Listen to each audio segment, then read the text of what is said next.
and today we are going to be interviewing Ma'am Diana Putri. So thank you, Ma'am, for joining us Yes. in this interview. And so before we start, do we have your consent to do the recording? Yeah, sure. Okay. So for the first question is that, can you introduce yourself and your job? Oke. Hai semuanya, I'm Diana Putri. Saya adalah seorang fashion designer, founder juga sekaligus executive director dari Diana Couture. Jadi saya lebih ke customize, membuat semua evening gown untuk semua klien saya yang ada di Indonesia, yang lebih ke kayak event-event kayak gitu. Jadi ada untuk wedding gown, untuk engagement, untuk kayak party-party gitu, dan juga ada juga showroom saya yang ada di LA yang lebih khusus untuk Hollywood placement. Oke, sekarang saya mau bertanya bagaimana Anda menghadapi pesaing di dalam Indonesia maupun di luar Indonesia. Oke. Pertama-tama saya menganggap persaingan itu bukan sesuatu yang menakutkan atau sesuatu yang membuat kita jadi memiliki satu pemikiran yang negatif, melainkan kita harus menerima persaingan itu sebagai sesuatu yang challenge dan membuat kita semakin mengupgrade diri.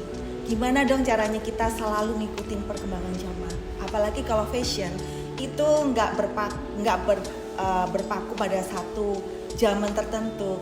Fashion tuh selalu changing ya, selalu berubah, selalu berkembang, selalu maju terus, dinamis, dan kadang-kadang kita juga balik pada era-era yang before, tapi tentunya dengan sentuhan-sentuhan, juga dengan teknik-teknik, dan juga dengan cuttingan-cuttingan yang lebih modern. Jadi first of all kita harus selalu mengupgrade diri kita. Jadi mengupgrade itu bisa dari mana aja, apalagi sekarang di internet itu banyak banget tuh kayak webinar, anything that even itu kayak artikel atau apapun, kita bisa belajar dari situ. Dan tentunya gimana kita bisa bersaing, tentunya kita harus menjaga selalu quality.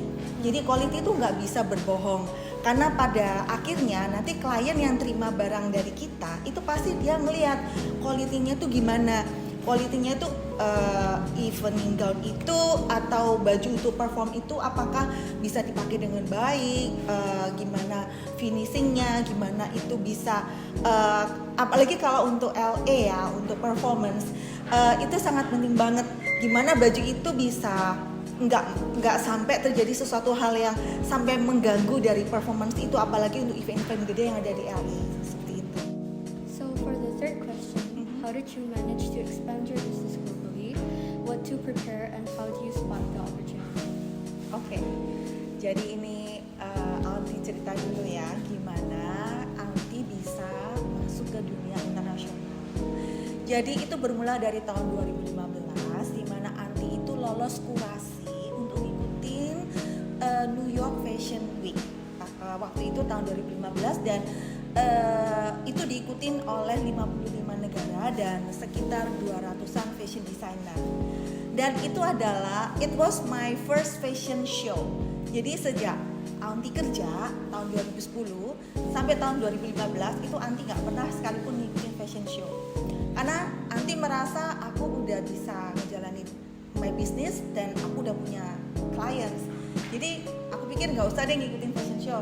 Cuma waktu itu ada opportunity yang tadi dibilang ke opportunity, and then I see that opportunity itu benar-benar once in a lifetime juga kan nggak setiap fashion designer dari Indonesia itu lolos kurasi secara nasional maupun internasional.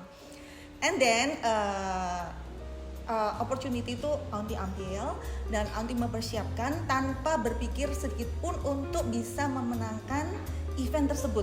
Karena event tersebut pada akhirnya, jadi event tersebut itu selama 2 minggu, dan pada akhirnya akan diumumin siapa yang berhak mendapatkan Best Fashion Designer dan memenangkan Global Fashion Avenue Award. Di mana penghargaan ini udah dikasih tahu ke kita semuanya, sempat vakum 10 tahun. Jadi penghargaan tersebut setiap tahun itu selalu diadakan, tapi nggak ada yang, maksudnya nggak ada yang memenuhi syarat. Dan waktu itu Anti nggak ada kayak ekspektasi apapun untuk memenangkan, pokoknya aku ikut aja. Dan apa yang aku prepare, nah waktu itu Anti lihat apa sih yang bisa menarik dari budaya Indonesia ke dunia internasional. Waktu itu Anti puji Tuhan diberikan satu anugerah dari Tuhan untuk bisa melakukan teaser, untuk melakukan teaser seperti kayak fashion movie gitu di Borobudur. Dan puji Tuhan waktu itu semua izin dan apapun itu dimudahkan sama Tuhan. Which is kita semuanya tahu ya, kalau kita mau ke Borobudur cuman paling bisa foto di depan dari candi itu. Kalau untuk sampai masuk, naik sampai ke candinya tuh nggak bisa kan. Maksudnya izinnya susah banget. Tapi benar-benar itu berkah dari Tuhan, Anti diberikan izin langsung dari Menteri Pariwisata waktu itu, sehingga Anti bisa melakukan video teasernya.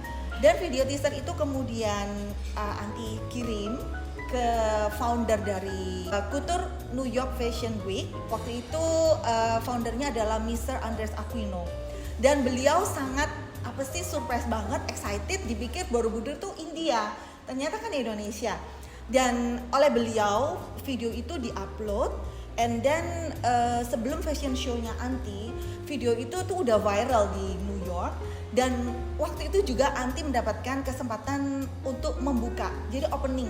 Dan itu benar-benar membuat aku nervous banget. Aku yang nggak pernah fashion show, kemudian tiba-tiba disuruh jadi opening dari kayak perhelatan fashion show yang gede banget. Couture Fashion Week New York itu kan gede banget dan diikuti oleh banyak negara juga. Dan puji Tuhan semua tiketnya itu juga terjual, karena malu juga kalau kita jadi opening terus gak ada yang nonton, kan malu juga ya. Tapi puji Tuhan, Tuhan itu sudah mempersiapkan. Jadi melalui video teaser dari Borobudur itu sudah mencuri attention dari semua socialite yang ada di New York waktu itu. Dan kemudian Anti melakukan fashion show dan puji Tuhan semuanya lancar. Dan Anti nggak berharap apapun, tapi di akhirnya Tuhan memberikan perkenanannya sehingga Anti bisa mendapatkan Global Fashion Avenue Award yang sudah 10 tahun vakum, dan Anti adalah fashion designer wanita Asia yang mendapatkan penghargaan tersebut. Jadi ke pertanyaan selanjutnya, jadi mau tanya, how does your business adapt to the different ways of doing business in the host industry Indonesia, and also what countries do you work with the most? Oke. Jadi Anti tinggal di Surabaya, cuman my client itu tersebar dari Jakarta, dari Bali, dari mana-mana, dari Sumatera, dari mana-mana, banyak banget. Dan how to handle customer yang ada di Indonesia itu menurut Anti sih lebih ke, Anti ini kerjanya lebih ke kayak apa sih, nggak melihat seseorang itu based on kita bisa ambil keuntungan apa nih, enggak. Jadi aku tuh kayak lebih ke kayak ada relationship dengan all my clients. Jadi misalnya ada satu nih keluarga, misalnya dia habis mantu, misalnya orang luar pulau, sampai sekarang pun kalau mereka ke Surabaya tuh masih kesini, masih kayak nganggap kita tuh kayak bukan hanya berdasarkan mau bikin baju baru kayak nemuin saya tuh, enggak. Jadi kalau gimana cara handle klien tuh, perlakukanlah mereka itu jangan kalau kita tuh kayak mau ngambil sesuatu keuntungan dari mereka tuh jangan. Jadi lebih ke kayak kita ada relationship gitu sama mereka. Dan tentunya kita semuanya harus profesional ya. Jadi untuk melakukan, maksudnya untuk pemilihan bahan, untuk cuttingan, untuk proses jahit, everything saya selalu melakukan semuanya itu dengan sungguh-sungguh, dengan hati, dan saya selalu mengikuti perjalanan itu dari awal, dari konsep, dari pemilihan bahan, kemudian dari bikin pattern, cutting, kemudian penjahitan, kemudian proses beading, finishing, semuanya Anti pasti ngikutin dari awal. Jadi kalau misalnya ada satu kesalahan itu nggak sampai fatal gitu. Dan Anti ini orangnya perfeksionis, jadi aku selalu mau my client itu juga satisfied dengan kerjaan aku. Dan apa perbedaan dengan klien LA? Nah ini yang kadang-kadang aku suka sedih, karena di Indonesia Anti itu bisa melakukan, maksudnya bisa face to face, itu bisa do the fitting, bisa dengerin oh mereka tuh maunya kayak gini. Karena memang kalau fashion itu kita nggak bisa kayak memaksakan oh aku punya idealis seperti ini, and then kamu harus menerima tuh nggak seperti itu. Jadi kita harus kayak dua arah communication. Jadi you punya keinginan seperti apa, kemudian konsepnya seperti apa, dan apa kelebihan kamu, apa kekurangan kamu, gimana body type kamu, gimana caranya menonjolkan kelebihan, kemudian gimana caranya nutupin kekurangan, itu semuanya harus aku pikirin.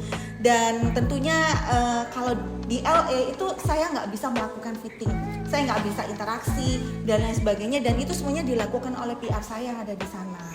Jadi kalau misalnya Aunty bikin, Aunty pasti bikin berdasarkan measurement yang sudah mereka kasih, dan kemudian saya ngirimkan semua bahan-bahan dari baju yang Aunty bikin. Even itu kayak fabriknya, kemudian kayak Swarovski-nya, kayak beading-nya, semuanya Aunty juga kirim. Sehingga kalau mereka misalnya melakukan altar, itu semuanya ada bahan-bahannya. Tapi Aunty selalu berusaha untuk gimana caranya meminimalisasikan alteration tersebut. Jadi misalnya nih kemarin Aunty bikin baju untuk Ariana Grande, itu Aunty bikin 2, ada backupnya. Gimana caranya alter itu dikit banget, nggak sampai kayak yang totally alter tuh, nggak seperti itu. Berarti lebih mementingkan customer relationship juga Ya, dan itu customer number 1. satisfaction. Ya. Oke, untuk pertanyaan selanjutnya, bagaimana cara Anda untuk memaintain ethical standards yang ada di sini maupun di luar negeri? Oke, jadi kalau di Indonesia sih itu kayaknya masih belum terlalu aware terhadap pemakaian fabric yang berasal dari animal. Tapi kalau di Amerika itu ada PETA. PETA itu People for the Ethical Treatment for the Animal. Jadi itu mereka aware banget, dan kalau kita membuatkan custom untuk baju untuk beberapa artis yang memang mereka adalah aktivis dari PETA itu, mereka pasti nanyain tuh apakah fabric itu terbuat dari bahan-bahan yang merupakan bagian dari animal tertentu kah? Misalnya kita memakai laser cutting, kan Aunty ini sering membuat laser cutting. Jadi laser cutting itu biasanya dibuat dari bahan baku leather. Dan di sini itu benar-benar Aunty harus pastiin leathernya itu harus fox leather, nggak bisa genuine leather. Karena mereka pasti akan kayak maksudnya mereka sudah kasih seperti MOU bahwa mereka itu nggak mau memakai anything yang bisa harm atau apa sih menyiksa dari binatang, seperti itu nggak bisa. Misalnya tuh feather atau itu fur itu juga nggak bisa dari hewan-hewan. Tapi kalau di Indonesia kayaknya masih belum aware segitunya deh kalau di Indonesia. Okay, so for the last question, what are the challenges and factors that you face when working in the international market? And also, is there any advice would you like to give for those who want to start working in the international market? Karena memang Aunty itu nggak ada pendidikan sama sekali di dunia fashion, sehingga Aunty itu selalu belajar. Misalnya nih Aunty lagi bepergian keluar negeri gitu, Aunty tuh nggak segan-segan kayak beli sesuatu di mana aku tuh bisa belajar dari situ. Atau Aunty tuh selalu ngelihat sekarang ini yang lagi ngetren tuh cuttingan yang kayak apa, yang lagi ngetren tuh siluet yang kayak apa. Di situ tuh Aunty selalu belajar. Jadi Aunty tuh nggak pernah merasa aku udah kayak begini, aku ada di titik ini, aku udah puas dan aku nggak mau terima ilmu dari manapun, tuh nggak sama sekali. Jadi Aunty tuh nggak pernah segen nanya, nggak pernah segen tuh belajar, dari manapun aku bisa belajar. Jangan pernah merasa puas dengan apa yang kita sudah capai. Jadi ayo terus belajar, terus gali ilmu, terus mindsetnya itu jangan kayak aku udah ada di sini nih, lo apa, jangan kayak gitu. Maksudnya be humble gitu. Kita ini nothing tanpa His grace, itu nomor 1.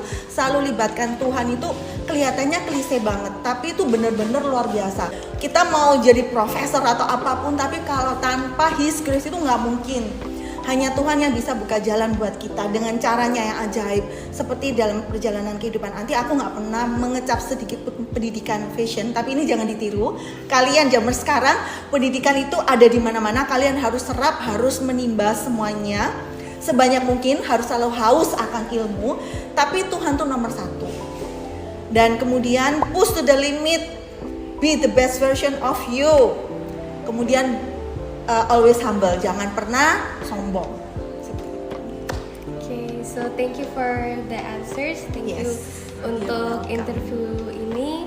And yeah. Semoga jadi berkah.